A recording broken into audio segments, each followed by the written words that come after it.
एबे आमे पिला पढ़िबा मोल विषय। अच्छा मोल एठी कोन ना जेमिति आमे जानिचे एक हल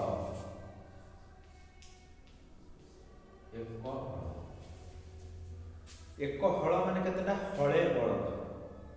दुईटा एक हल कहले दुईटा गोटे निर्दिष्ट संख्या दुईटा एक हल केबे हेले 6टा 7टा 8टा एंती हबो ना सेमती आमे जानिचे एक डजन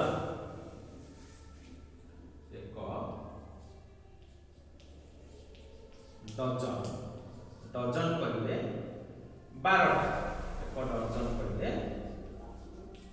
12टा हला तो सेमती एक मोल भी होची गोटिए संख्या जो संख्याटा होची 6.02 into 10 to the power 23t जदि तुमको पठा गला जे जा एक डजन कदली आनिमु तमे जानिकरी 12टा कदली आनी आसुच जदि तुमको एबे पठा जीवो जाओ एक मोल कदली आनी आसीबो तेबे एतिकिटा कदली किनी आमी जीवो ये केते बड़ संख्या बुझी परछो तो एठी 3टा शून्य अछि ताले मु जदि एठी 3टा रु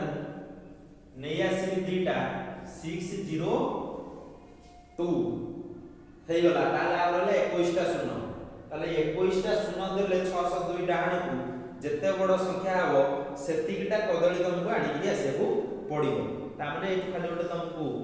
कल्पना करिया कहूजे एक मोल जो संख्याटी स्थिर करा जायछि सीए केते बड़ संख्या आउ आकु एही संख्या को वैज्ञानिक एभोगाड्रो प्रथमे बाहर करथिबारु आकु एभोगाड्रो स्थिरांक कहा जाय आ आर प्रतीक होची संख्याटीर प्रतीक होची n0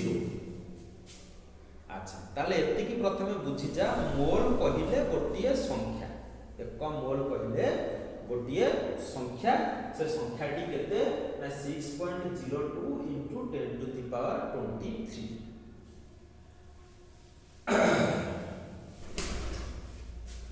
अच्छा एबे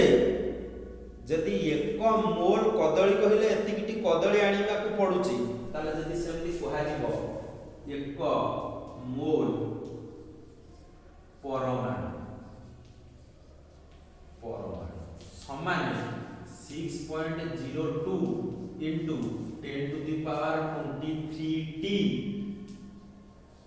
परमाणु एक मोल आयन समान 6.02 into 10 to the power 23 10 to the power 23t ion एक मोल तुमको आज एक मोल जल एक मोल जल अणु बा खाली अणु एक मोल अणु ताले एक मोल अणु कहले एतिकी टी अणु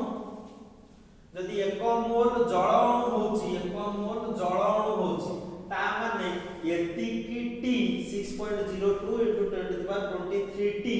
जल अणु बुझिला त ताहले जोटी एक मोल शब्दटा व्यवहार हबो ताले सेठी तमे बुझि जीवो जे एतिकी संख्या से संख्या होची एतिकी ताहले एबे आमे मोलार वस्तुत्व विषय टिके किछि पढिबा मोल विषय एबे मोलार वस्तुत्व टिके बुझि देले क्लियर हो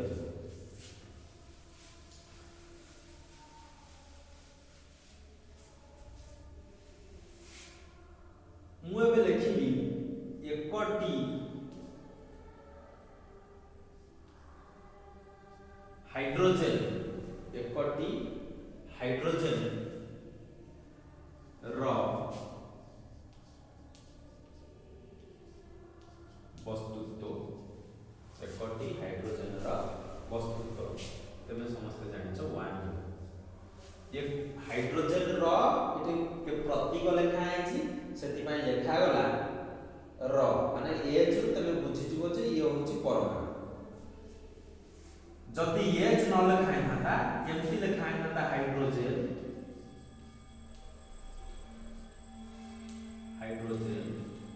ताले लिखा पड़ो हाइड्रोजन परमाणु बोली ताले एकटी हाइड्रोजन परमाणु वस्तुत्व एते सब न लिखि केवल जदि एच लिखा जाउछि ताले से हाइड्रोजन परमाणु को बुझा जाउछि ताले एकटी हाइड्रोजन परमाणु वस्तुत्व तमे एति जानिछ एबे एक मोल हाइड्रोजन रो वस्तुत्व 1 ग्राम तले मोलार वस्तुत्व जतबे बाहरिबो यूनिफाइड मासटा यूनिफाइड गोटे बहुत छोट ओजन तार वस्तुत्व कहले हम कल्पना बहिर्भूत से बहुत क्षुद्रतर ओजन 1 ग्राम कहले तो बहुत छोट आम साधारण निकित 1 ग्राम किंबा जो तेजराती दुकान रे जो सब निकित थुआ है कंप्यूटर निकित डिजिटल सिथर मध्ये 1 ग्राम रो वस्तुत्व ओजन करबा कष्ट साध्य साधारणतः सुना दुकान रे जो एक वस्तुत्व पाए जो डिजिटल मेसिन अछि काच ता चारि पाखरे सील अछि पवन द्वारा मत से ओजन प्रभावित होय जेति से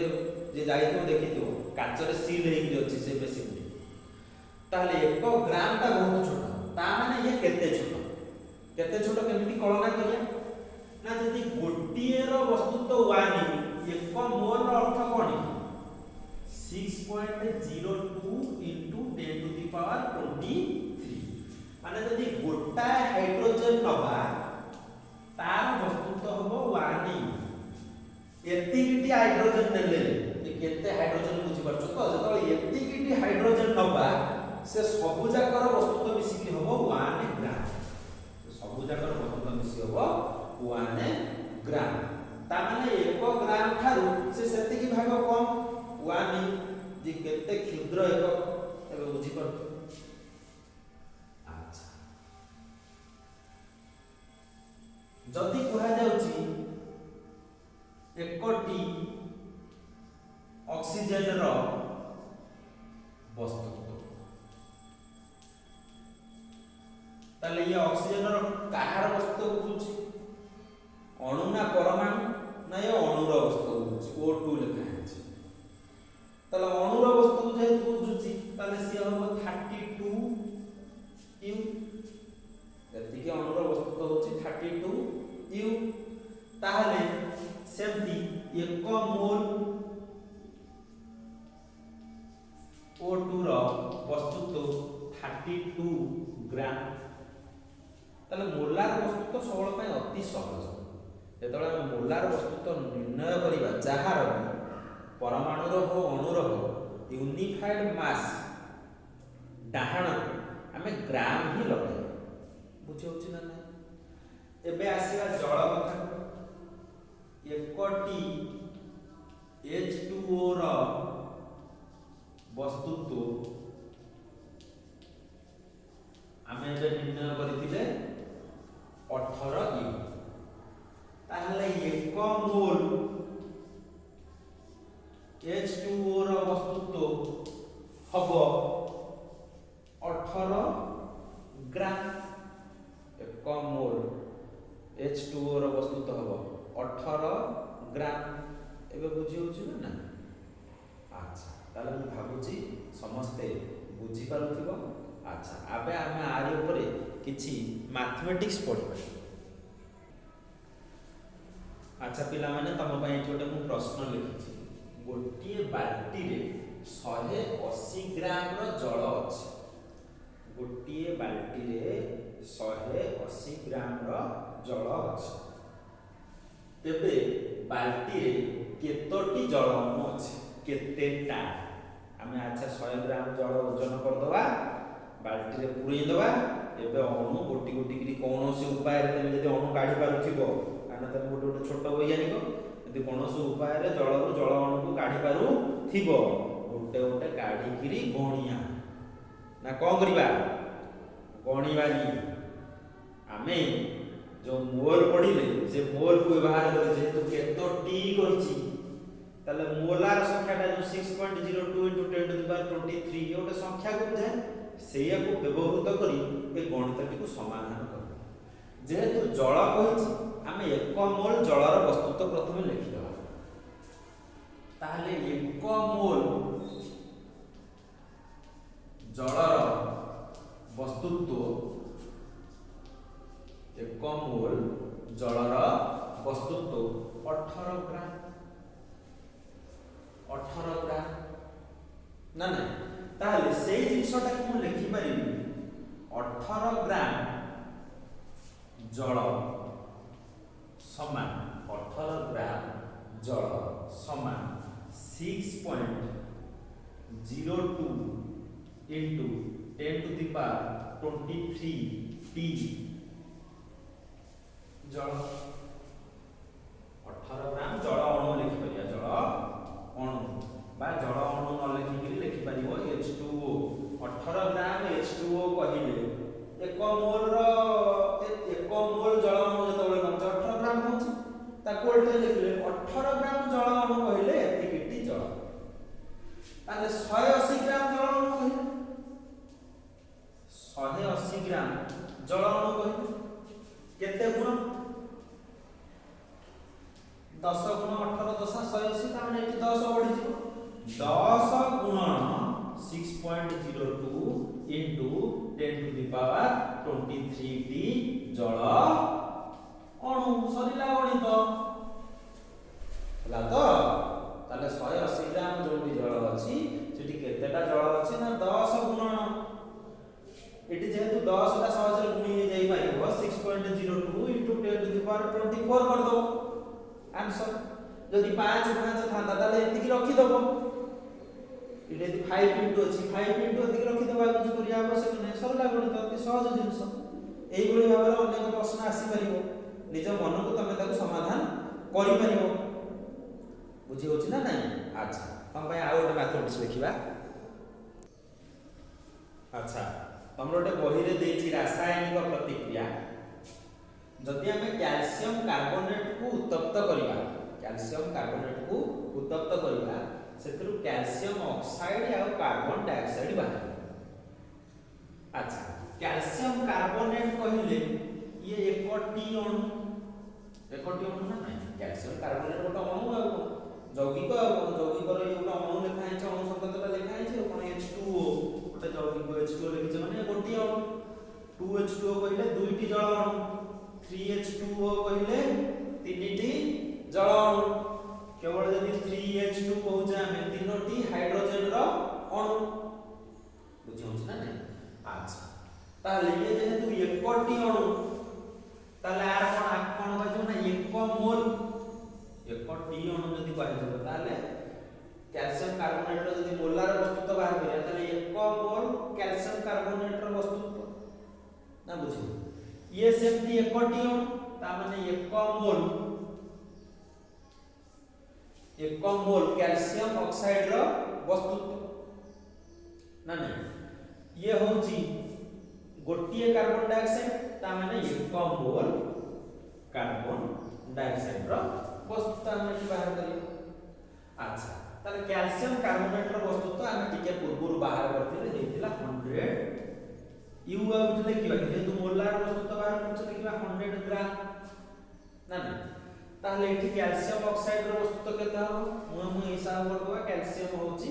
40 ऑक्सीजन होची 16 ना नहीं ताले 40 16 होची 56 ताले कैल्शियम ऑक्साइड हो 56 ग्राम सेही बडी भाबरे यदि हम कार्बन डाइऑक्साइड रो वस्तुत्व बाहर करिबा ताले कार्बन होची 12 दीटा ऑक्सीजन अछि दीटा ऑक्सीजन होची 32 12 होची 44 ग्राम इठी पिला माने देखो हमर वस्तुत्व संरक्षण नियम जो थिला जे इठी उत्तप्त करिबार गोटे रासायनिक प्रतिक्रिया हेछि किंतु रासायनिक प्रतिक्रिया पूर्व वस्तुत्व जति थिला परे मध्ये दीटा जदि मिसेबो वस्तुत्व सेति होछि 56 44 100 नु एमतिया प्रश्न मध्ये परीक्षा रे आसी 100 ग्राम रो कैल्शियम कार्बोनेट को उत्तप्त कले 100 ग्राम रो कैल्शियम कार्बोनेट को उत्तप्त कले केते ग्राम रो कैल्शियम ऑक्साइड और कार्बन डाइऑक्साइड पाइबा 56 ग्राम रो कैल्शियम ऑक्साइड 44 ग्राम रो कार्बन डाइऑक्साइड एमती आपको बदले दे परिबो 50 ग्राम कर दे परिबो 50 ग्राम रो जदी करिबा से उतर बाहर करबो जदी 50 ग्राम रो कैल्शियम कार्बोनेट को उत्तप्त करिबा केते ग्राम रो कैल्शियम ऑक्साइड पाइबा अधा 200 ग्राम रो जदी उत्तप्त करिबा से उलिया समस्त बुझी परतो भाबुची ना नहीं मु भाबुची मोलार वस्तु तो कार किछि कंफ्यूजन हबो ना धन्यवाद तमर एही विषयटी परीक्षा रे पढिबो तृतीय एकक परीक्षा रे तमर एही विषयटी पढिबो हला तो तेणु करी समस्त भल भाव पढिबो जहार जदि किछि डाउट हुए मते सीधा सड़क फोन माध्यम रे पचारि पारिबो।